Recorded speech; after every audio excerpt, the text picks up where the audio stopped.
to Congress. We are not in a position to do that yet. Our position has not changed. It is also fair to say, and I don't think I'm betraying any secrets because our partners on the Hill have been quite vocal about this as well, is that there are strong opinions on the Hill. So we will continue to engage with our Turkish partners. We will, as appropriate, engage with our partners on the Hill. We want to see to it that Turkey, as a NATO ally, has what it needs to continue to be a valued member of that alliance and to address the very real security concerns that Turkey itself faces. Yes? Turkey, please. Senator Menendez said that he's going to block the transfer of F-16 to Turkey. And he said, till Ankara, as he said, improves its human rights record and cease threatening U.S. regional allies like Greece and Cyprus. He said that Erdogan is undermining international law and Turkey is not a good ally. I don't know if you agree with the Senator, but I wanted to hear your comment, please. Well, Congress has a key role to play when it comes to these decisions. This is a process that we respect. It has been a priority of this secretary to engage with Congress, not only, as he likes to say, on landing, but also at the takeoff. That is to say, at every step of the process, to have iterative engagement with our congressional overseers, but also the authorizers and approvers, including those who sit on the Senate Foreign Relations Committee and the House Foreign Affairs Committee. We have a very constructive relationship with Turkey. We are grateful for the role that Turkey has played in helping to address many of the most pressing challenges of our time. And that includes, of course, Russia's brutal aggression against Ukraine.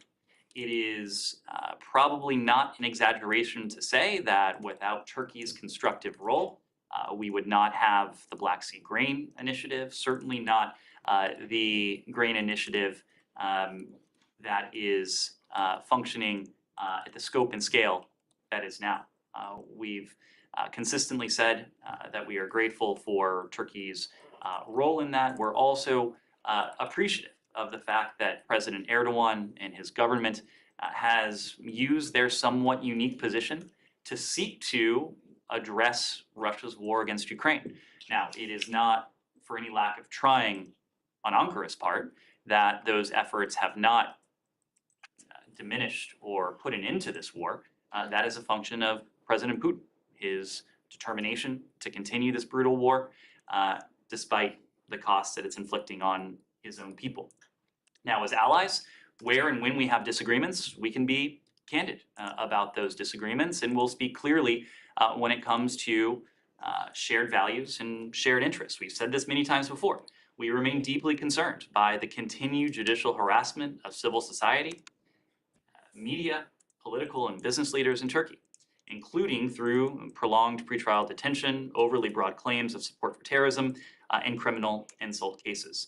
The people of Turkey, like people everywhere, deserve to exercise their human rights and fundamental freedoms without fear of retribution. The right to exercise freedom of expression, peaceful assembly and association is enshrined in Turkey's constitution and in its international law obligations and in its OSCE commitments.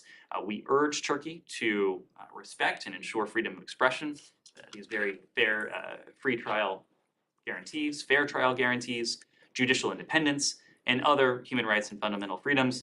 And we urge the government to cease prosecutions, these prosecutions, and to respect the rights and freedoms of all Turkish citizens. Our Turkish allies know where we stand on this. The message we convey in private is precisely the message we've consistently conveyed in public. Another question, please. You said that you are happy, of course, with the role that Turkey is played with Ukraine. But are you happy with the role that Turkey is playing in northern Syria? I mean, Mr. Kalin said 2 days ago that they are going to invade. And this is an area where we've also been in a position to have candid conversations with our ally, precisely because we are allies. And when you're friends, let alone when you're allies, you have the ability to sit down together and to be frank with one another. And we've done that. But we've also recognized that Turkey faces legitimate threats to its own security. Turkey has endured more terrorist attacks on its soil than any other NATO ally. This goes back to the point I was making before about our desire to see Turkey continue to be an important, constructive NATO ally with the means by which to participate meaningfully in that alliance, as Turkey has. When it comes to Syria, we've been clear publicly, also privately, that we don't want to see any unilateral actions that have the potential to set back the tremendous progress that the international community has achieved in the effort to counter ISIS, counter Daesh, over the past several years. The so-called territorial caliphate of ISIS has been virtually destroyed. It has been virtually destroyed because of the stalwart coordination and cooperation on the part of dozens of countries who are part of the global coalition to counter ISIS or Daesh. We're concerned that any unilateral moves have the potential to set that back and have the potential to set back the prospects for a political resolution to the long-standing 12 years now conflict in Syria, in line with UN Security Council Resolution 2254. Ned, sorry, when you, the very beginning of your, you said you are grateful for the, I think this is a quote, grateful for the role Turkey has played in helping to address many of the most pressing challenges of our time. You named one, which was the Black Sea Initiative. But then after that, you listed a whole bunch of problems that you have with Turkey, including the human rights situation, Syria, just now. You didn't mention, but it's clear that there are differences over NATO extension. So can you name, I mean, you only named one, so when you say many of the most pressing challenges of our time, I'd like to give you the opportunity to identify another, Sure. Other than the Black Sea. So embedded in what I said were two high-profile priorities of ours. Number one is Russia's aggression against Ukraine. And I believe I mentioned this, but Turkey has played a very helpful, meaningfully helpful role in seeking to put an end to this conflict, or at the very least diminish the violence. They have... Okay, but whatever they've done, as laudable as it might be, and again, doesn't seem to have worked. That is not for lack of trying on the part of Ankara. That is okay. So you're giving them credit for trying to push the Russians to stop, of course, their aggression against Ukraine, and you've got so that's two. And dealing with the implications of Russia's aggression against Ukraine, food insecurity being one of them.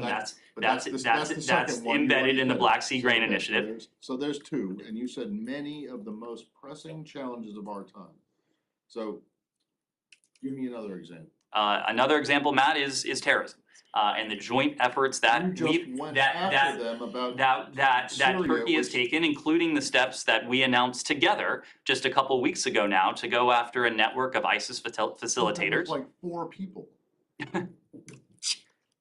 Yes, Matt, but Turkey has been a valued member of this coalition. Its efforts have been.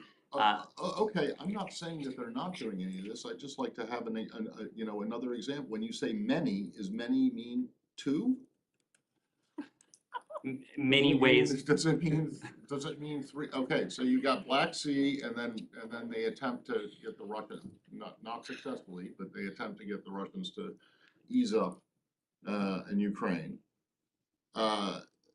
You don't like what they're doing or what they're threatening to do in Syria.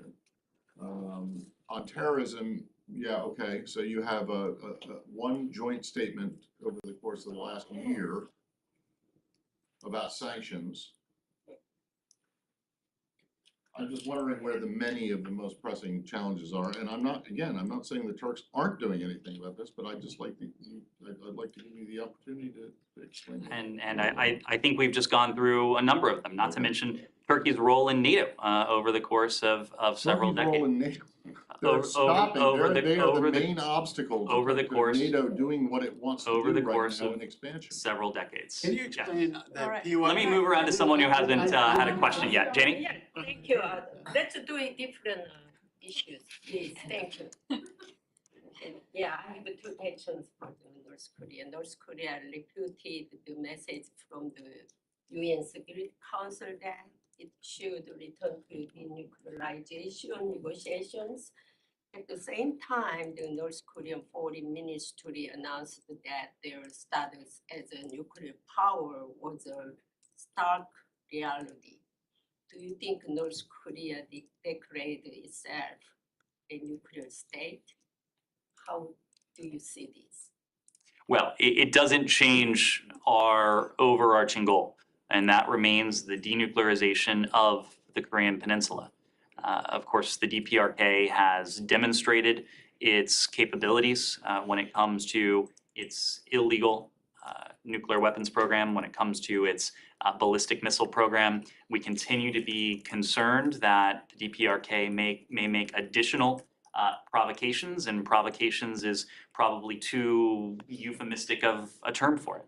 Each and every one of the DPRK's ballistic missile launches, certainly each and every one of the DPRK's 6 tests of its nuclear weapons pose a profound, in some cases grave threat to international peace and security, certainly to the security and to the peace of the Indo-Pacific region. So despite the comments that we've heard from the DPRK, despite the provocations that we've seen from the DPRK and that we may yet see, our approach will remain steadfast. It's an approach that we honed early on in this administration, but just as importantly, if not more importantly, it's an approach that we've adopted jointly with our treaty allies, in this case, Japan and the ROK.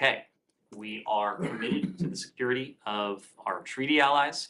We will take steps as appropriate in response to any additional provocations by the DPRK, and we'll continue to work with partners and allies around the world to see to it that the DPRK is held accountable for its unlawful programs, its ballistic missile program, its nuclear weapons program, and to do everything we can to see to it that especially members of the UN Security Council uphold the commitments that they've made, the binding commitments that they've made in successive UN Security Council resolutions to impose costs and consequences on the DPRK for these illegal acts. The next one, this is a very serious issues. Maybe you can hear that. Recently, North Korean leader Kim Jong-un had purged many North Korean officers who led the dialogue between the United States and North Korea in the past, including the North Korean foreign minister and the highest ranking officers. How do you see the future prospect for dialogue between the United States and North Korea? I've seen those reports. I'm not in a position to confirm them. But the latter part of your question is really a better question for the DPRK, because we have a vision for what could be if only the DPRK would agree to engage in the pragmatic, practical discussion and dialogue that we've put on the table for months and months now. We have made no secret of the fact that we wish to engage with the DPRK on the basis of the ultimate denuclearization of the Korean Peninsula to discuss how we might, again, with practical, pragmatic steps, advance that vision that we've put forward that would be in the interests of the United States, of our partners and allies, of the broader region, and we think in the interest of the DPRK itself. Of course, the DPRK has to date shunned those offers. It has responded to our repeated statements that we harbor no hostile intent towards the DPRK, to our repeated offers to engage in dialogue with only more provocations and more threats. That is a dynamic that we are using various tools at our disposal to seek to change. It's a dynamic that we would like to see changed. The last one, China, and China said there are limits to persuading North Korea. Will the Secretary Blinken discuss these issues during his visit to China this time? I am certain that the challenge that the DPRK poses to the Indo-Pacific region and beyond will be on the agenda when Secretary Blinken travels to Beijing. Yes. China question? Okay, one more. China, and then I'll come back. Yes, go ahead. Last week we heard a lot about what the US and Mexico can do to stop fentanyl to arrive to the Western Hemisphere, but we didn't hear that much about what the US and Mexico are doing to press China on the illegal exportation of precursor chemicals to produce fentanyl. Can you describe what's the current status of any dialogue between the US and China on precisely this issue, the illegal exportation of fentanyl precursors? Sure. Let me start by saying that this is a priority of Secretary Blinken. He consistently brings up to his senior team the threat that fentanyl poses to the international community, but in very real terms poses to the American people. It is the leading killer of Americans between the ages of 18 to 49. It presents a clear and present danger to our people, but to your question, to people around the world. This is the very definition of a transnational challenge because it is a drug whose precursors originate in various places around the world. Its manufacturing takes place in various places around the world, and it kills far too many people around the world as well. That is why he has directed his team to do everything we can, often in concert with our partners in the US government, whether that's the DEA, whether that's Customs, the Department of Homeland Security and Customs and Border Enforcement, whether that is other partners as well, to address the challenge that fentanyl poses. When it comes to the PRC, since the PRC scheduled fentanyl and related substances as A class in 2019, the PRC is no longer a major source of fentanyl flowing into the United States. We continue to see PRC origin precursor chemicals being used in illicit fentanyl production. Though its past action has helped to counter illicit synthetic drugs, we continue to urge the PRC to take additional, meaningful, concrete action to curb the diversion of precursor chemicals and equipment used by criminals to manufacture fentanyl and other synthetic drugs. We are committed to working with the PRC. We often talk about the areas in which the United States and the PRC can work together constructively to deepen that collaboration to the betterment of our two peoples, but also to the betterment of people around the world. This is very much one of those areas. It is a challenge for the Chinese people, it is a challenge for the American people, and we hope that we can continue to collaborate effectively and constructively with the PRC to take on this challenge. Yes, Ian. Over the last week, there's been a little bit more data sharing from China on COVID after back and forth with the WHO. Is the U.S. satisfied with the level of transparency in recent days from China on COVID, or would you like to see more transparency over data on illnesses and infections and deaths? So this is really a better question for the WHO. The WHO is in the best position to judge the level of transparency that the PRC is exhibiting. They've made various statements. There was a session between WHO officials and PRC officials early this year. In the aftermath of that session, the WHO issued a public statement. Over the weekend, I believe it was, the PRC provided additional data and that was welcomed by the WHO. We continue to urge transparency on COVID-19 data, including from the PRC. Our position is the position of scientists, public health experts around the world, that without this data, it will be difficult for public health officials to ensure they will be prepared to reduce the spread and identify any new potential variants. So we continue to urge the PRC to be fully transparent. The measures that we put in place, the measures that we announced just before the new year and put into place earlier this year the pre-departure testing for individuals traveling from the PRC to the United States also made this point. Those measures are based on both the prevalence of COVID in the PRC, but also what we were seeing at the time, or namely what we were not seeing at the time.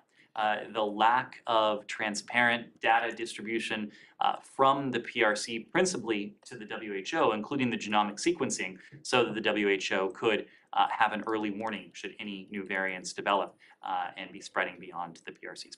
Has that lack of data colored any of the discussions between the U.S. and China in the lead up to Blinken's visit in February?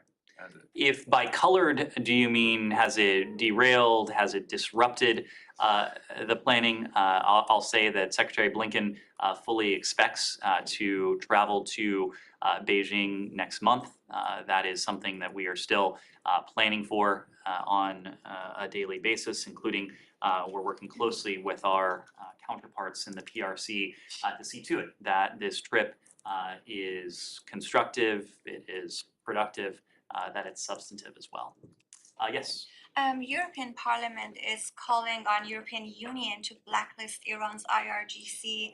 On Thursday, European Parliament is expected to pass another resolution which includes a call to declare the IRGC a terrorist organization. Do you have any comment on that? Do you have a word of encouragement? Because 4 years ago, US decided to put IRGC on FDO, and 4 years later, European countries seems to reach the same point as US was 4 years ago. On questions like this, we tend not to be prescriptive just because each country, or in this case, each block of countries, have their own authorities, they have their own evidentiary requirements and evidentiary bases for determining whether a particular group, in this case the IRGC, would qualify under their own legislation, be it domestic or be it continent-wide in this case. Where we do see eye to eye with our European partners is a recognition that Iran is the world's leading sponsor of terrorism. There is no more nefarious exporter of international terrorism than Iran. There is no disagreement between the United States and our European allies on this. We're also clear-eyed about the need to cooperate to counter the threats that are posed by the IRGC over the past, well, certainly in recent years. Europe, United States, countries around the world and regions around the world have seen all too vivid demonstrations of the lethality of the IRGC, of its repugnant willingness to take innocent lives in its operation. So we're committed to continuing to work with the EU and with other allies and partners on this very challenge. Gita? Thank you, Ned. In reaction to this development in the European Union Parliament, a member of the Iranian Parliament has said that if the EU does designate the IRGC as a terrorist organization, the Islamic Republic would designate Britain, Germany, France, and the EU also as terrorists.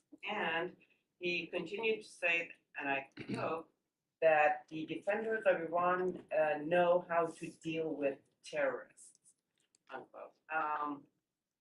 Any comments? Do you think this is clearly a threat and it should be taken seriously? We don't respond to threats. We condemn them. What we do respond to is any threat to American citizens, threat to our partners. Countries around the world, including Iran, know full well that we take any such real threats seriously, and we're prepared to respond and respond decisively if appropriate. Anything else on Iran? Related comment. Okay, we'll see how related or kind of that is. So yesterday, the White House issued a statement called, I think it's a year anniversary of the Houthis attack on UAE, and they said basically that this is a heinous terrorist attack. So if this is the case, if you describe the Houthis as terrorist organization, why they're not on the FTO till now? Where is this deliberation as we speak? So when it comes to the Houthis, you are right that we did condemn the terrorist attack that the Houthis perpetrated against our Emirati partners 1 year ago yesterday. President Biden issued a statement, Secretary Blinken issued a statement. In both of those statements, we reiterated our commitment to working with our Emirati partners to help them defend against such cross-border attacks. We do that in a variety of ways. We're committed to continuing to do that going forward, just as we're committed to our much broader partnership with the UAE. It's a partnership that has realized, but also has far more potential to bring about a region that is more stable, is more integrated, and more prosperous as well. And we're committed to working with President MBZ and Foreign Minister ABZ in an effort to promote that vision. When it comes to the Houthis, we are under no illusions about the Houthis, the challenge they pose, and the threat that they have the potential to pose as well. What you've seen over putting an end to the civil war in Yemen, a civil war that the Houthis have at key moments only sought to propagate and extend. Over the past year or so, we have achieved a great deal of success. Levels of violence are greatly diminished. There was a cessation of hostilities that was formally in place. Even as that cessation of hostilities has at least formally expired, the level of violence have remained quite low. That is good for the people of Yemen. It is also good for our partners in the region, as they have endured fewer of these repugnant cross-border attacks that have targeted the UAE, have targeted Saudi Arabia, and others as well.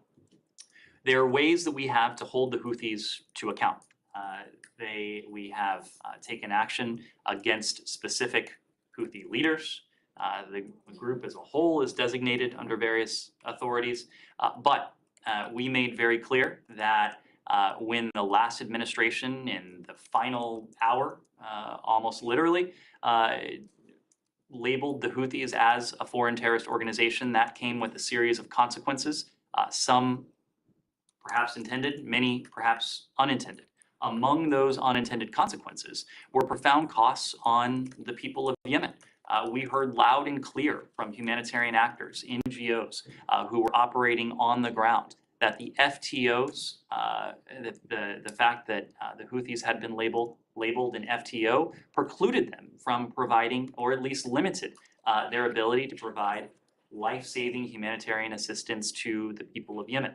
So we made a determination early in this administration that we could do two things at once. We could hold the Houthis to account with various authorities, including authorities attached to individual Houthi leaders, while removing the roadblocks that had stymied the provision, or potentially in some cases, stymied the provision of humanitarian assistance to the people of Yemen. I think our approach to the Houthis, our approach to investing so much in diplomacy, with Special Envoy Tim Linderking leading the charge under the direction of Secretary Blinken, has proved its effectiveness.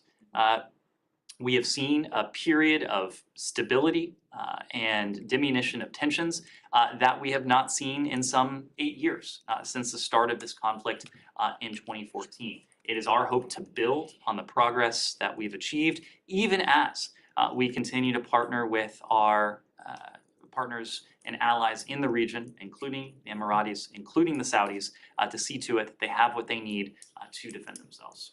Let me move to someone who has a question. Yeah. Thank you so much. I just wanted to go back to Turkey really quickly, specifically, pardon me, Senator Menendez. As you know, as chairman of the Foreign Relations Committee, he can basically block this F-16 sale as long as he wants. So if the Biden administration is committed to getting this sale done, it will have to persuade him to get on board with it. So what's the State Department's game plan to get Senator Menendez to lift his opposition to the sale? Sure. As you know, we don't often detail our private diplomacy. The same principle applies to our private conversations with our congressional partners. So I don't want to go too far down this road. What I will say is that we have conveyed to our partners on the Hill our support for the provision of F-16 and for enabling Turkey to maintain its existing fleet of F-16s. Again, our partners on the Hill, at least several of them, have made no secret about their opposition to this. They have pointed to various elements. These are questions that are better addressed for our congressional partners. We are going to continue to work with the Turks on priorities of ours. Again, that is the war in Ukraine, the constructive role that Turkey has played. It is its unique role as a bridge between East and West, in this case, using its good offices, or at least its voice, to encourage Russia to end this brutal war against the people of Ukraine. We're going to continue to work on food security. We're going to continue to work on our shared counterterrorism agenda, even as we continue to encourage Turkey, Finland, Sweden to find a way to achieve what we would all like to see. And that is the quick accession of Finland and Sweden as NATO's newest allies. There is strong support within the alliance, but to the point of your question, there is strong support within the US Congress for Finland and Sweden to become NATO's newest members.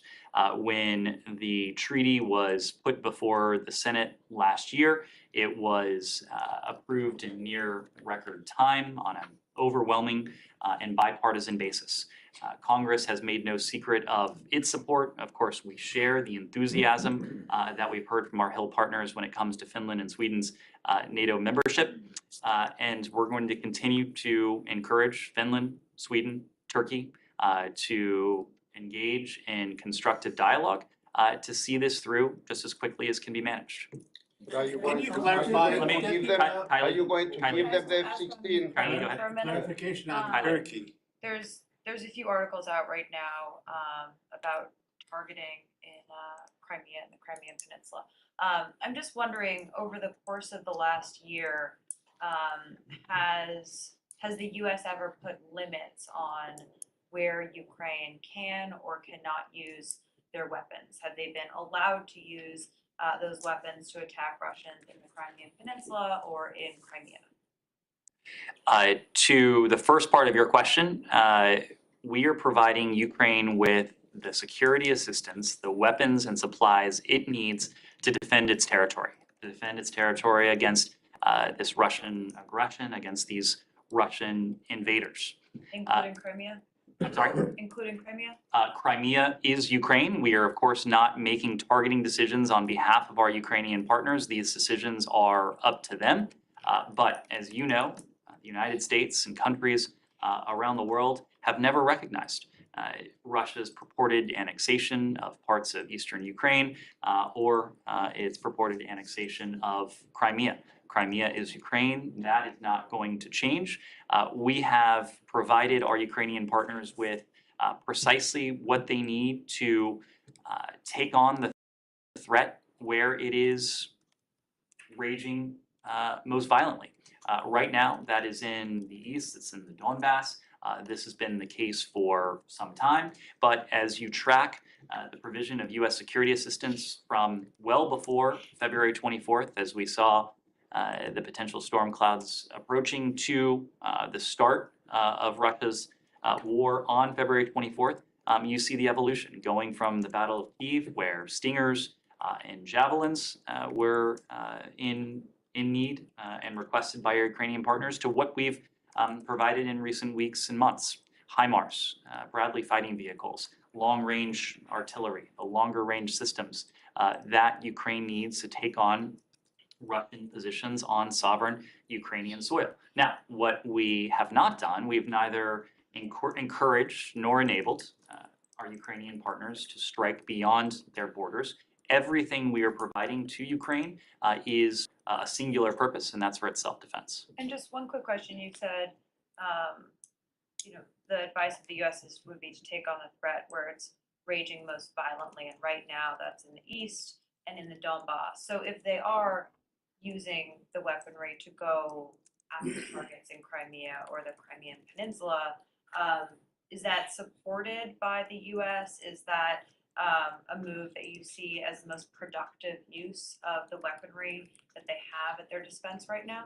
So we are not calling the shots when it comes to targeting. We are, and when I say we, in this case, it's our Department of Defense counterparts. They are in constant conversation with our Ukrainian partners about the dynamics, about the systems that would be appropriate for the threat that Ukraine is facing at each moment during the course of this invasion. But ultimately, it is up to our Ukrainian partners to determine how best, where to use these weapons and supplies to defend their sovereign territory. And if they believe they're best used targeting the Crimean Peninsula, then you support that. Again, we are not calling the shots. These are questions just as the ultimate question of negotiations, what that looks like, what the Ukrainians are vying for in the course of any future negotiations.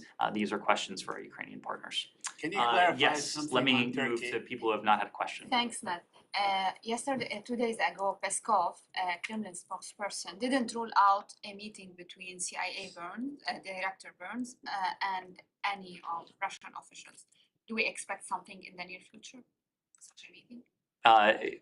Even if we had something to say there, that is not a question I would wade into. Now, of course, the Russians consistently like to allude to potential engagement with the United States, just as they do with other close allies of ours.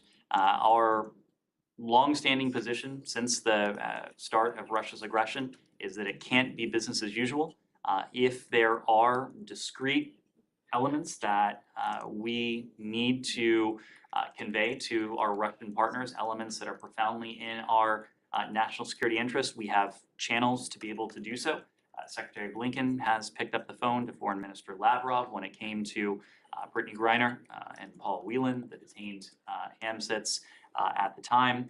We've conveyed in no uncertain terms the consequences of annexation. Secretary Blinken did that as well. We've also conveyed in no uncertain terms the costs and consequences that would come with the use of a chemical weapon or a nuclear weapon. Next Monday, there's a meeting on Lebanon between the Saudis, the Qataris, and the French and the US. Would Assistant Secretary Leaf attend this meeting? And also, what's your position on the presidential election on Lebanon? I mean, do you support an agreement ahead of the election, or do you want a president to be elected ahead of an agreement? To the second part of your question, this is a question for the Lebanese parliament. It's a question for the Lebanese parliament to determine the next president in accordance with the demands of the Lebanese people who continue to face a number of crises. We call on Lebanon's leaders to quickly select a president and to subsequently form a government. The Lebanese people deserve political leadership willing to put the interests of the country first, and a government able to implement long overdue reforms critical to unlocking crucial international support. What's the date on that, guys? We've been saying this for about 10 years now? Not quite that long, but as to any engagements next week, if we have details to share in advance, we'll do Just that. one more question, please, on Saudi Arabia. Yesterday, in an interview with Bloomberg, Saudi finance minister hinted that the Saudis are open to discussions about trade in currencies other than the US dollar. Do you have any comment on that? I do not. Can you clarify something on Turkey? You said that Turkey faces real threat of terrorism, and you understand that. But you don't see eye to eye with them because they consider the YPG to be a terrorist organization and the flip side of the PKK. You don't see eye to eye on that, do you? Said, we've been clear that with our allies, we may not always see eye to eye. We have disagreements with our Turkish allies. That doesn't diminish the alliance between our two countries. That doesn't diminish the fact that we share interests. And as partners, as an alliance, there are fundamental values that we want to see protected as well. But you're on opposite sides. I mean, you support the YPG, and they are your ally. And and so on. And Turkey is going to attack them, maybe any time. So what will your position be if this happens? Our position will be precisely what I spent probably 5 minutes describing earlier in this briefing. My question on top of but before we get there, just to clarify, you answered the question of Arье, and said you never encourage people to take the shot. The reverse side, you will also not discourage them from retaking Crimea, right? You will not do or act in any way that would discourage Ukraine from doing what's on it. These ultimately are questions for our Ukrainian partners. Yes. I need to move on. People have not had a question yet. I need to move on. Yes, go ahead. Are you still in disagreement with Turkey over normalization in Syria? I'm sure this topic was on the table today up on the 7th floor. Are you still opposing Turkey normalizing with Syria? I will allow our Turkish allies to note their approach to the Assad regime in Syria. Our approach to the Assad regime has not changed. We believe that now is not the time for normalization. Now is not the time for countries to seek improvements in relations with the Syrian regime. One need only look at the track record of the regime over the past 12 years. The violence, brutality that the Assad regime has inflicted on its own people. We continue to believe in the utility of pursuing the goals and metrics enshrined in UN Security Council Resolution 2254. And Foreign Minister Oglo was told that today. The meeting is still going on, so I'm just not in a position to speak to it. Abby? Hi, Ned. Are you aware of the death of an American in Rosarito Beach, Mexico? Yes. Let me just pull this up. I can confirm the death of a U.S. citizen in Baja California in Mexico. We stand ready to provide all appropriate consular assistance out of respect for the privacy of the family. I just wouldn't be in a position to comment any further. Is there any investigation into his death, or is there any reason for suspicion of foul play?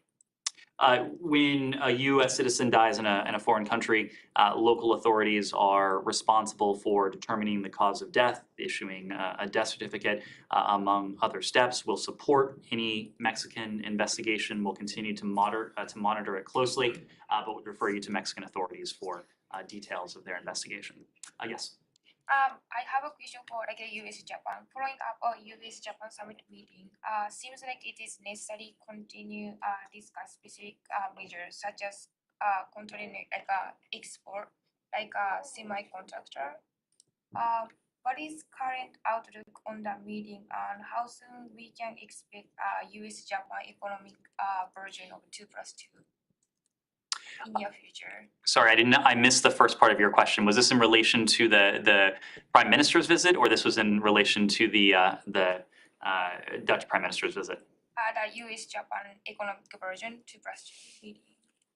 I don't have any additional 2+2 meeting to announce. Of course, we had a meeting, I guess it was last week now, of the bilateral consultative committee with Japan, brought together our Secretary of State, Secretary of Defense, with their Japanese counterparts, but I just don't have any additional meetings to announce at this stage. Yes. Thank you, Ned. Pakistan has less than $5 billion left in its foreign reserves. Is the US paying any attention to, or is planning to give maybe like some sort of debt relief to the country? So this is a challenge that we are attuned to. I know that Pakistan has been working with the IMF, with international financial institutions. We want to see Pakistan in a economically sustainable position. Those conversations, as I understand it, are ongoing. We are supportive where we can be of our Pakistani partners, but ultimately these are conversations between Pakistan and international financial institutions. But in this critical time, does the US on government to government level, is giving any suggestions for Pakistan to take some immediate steps which could improve the economy? These conversations with our Pakistani partners often do entail technical issues. Oftentimes these are addressed between the Department of the Treasury and our Pakistani partners. But Pakistan's macroeconomic stability is a topic of conversation between the Department of State, our counterparts, the White House, Treasury Department, among others. Thanks. Yes. Thank you. I just want to follow up on Secretary Blinken's visit to PRC. According to political report last weekend, the date is likely to be on February 5th and 6th. Can you confirm anything on that report, including a possible counterpart in PRC? Including a possible counterpart. So I'm not in a position to confirm a date just yet. The Secretary has said for a number of weeks now that he will travel to the PRC early this year. Now that we are in early 2023, I would expect that the Secretary will have an opportunity to travel to Beijing next month. The details of that visit are still being worked out. And I would imagine if and when Secretary Blinken does travel to Beijing, he will have an opportunity to meet with several interlocutors to discuss the broad array of issues that form the basis of what is arguably the most consequential bilateral relationship in the world. Final question, Yes, Alex? thanks so much. Secretary today spoke with Armenian Prime Minister. Did you have a chance to dial Baku as Did we have a, I'm sorry? to call Azerbaijani officials? So the Secretary did have an opportunity today to speak to the leader of Armenia. I do expect that he will have an opportunity in the coming days to speak to President Aliyev. According to your readout, they discussed the steps to restart bilateral talks with Azerbaijan. I was just wondering, are we in the process of putting together another round of meeting, or the Secretary is just trying to test the waters with the side to see if there's an appetite for next round of dialogue? We're going to do what is ultimately most helpful. And at the end of last year, there were a couple meetings that the Secretary chaired between his counterparts, a trilateral meeting between Armenia, Azerbaijan with Secretary Blinken. In the middle, we did that at Blair House. We did that in New York. Of course, we've seen setbacks when it comes to Nagorno-Karabakh. Of late, we want to see constructive dialogue put back on track.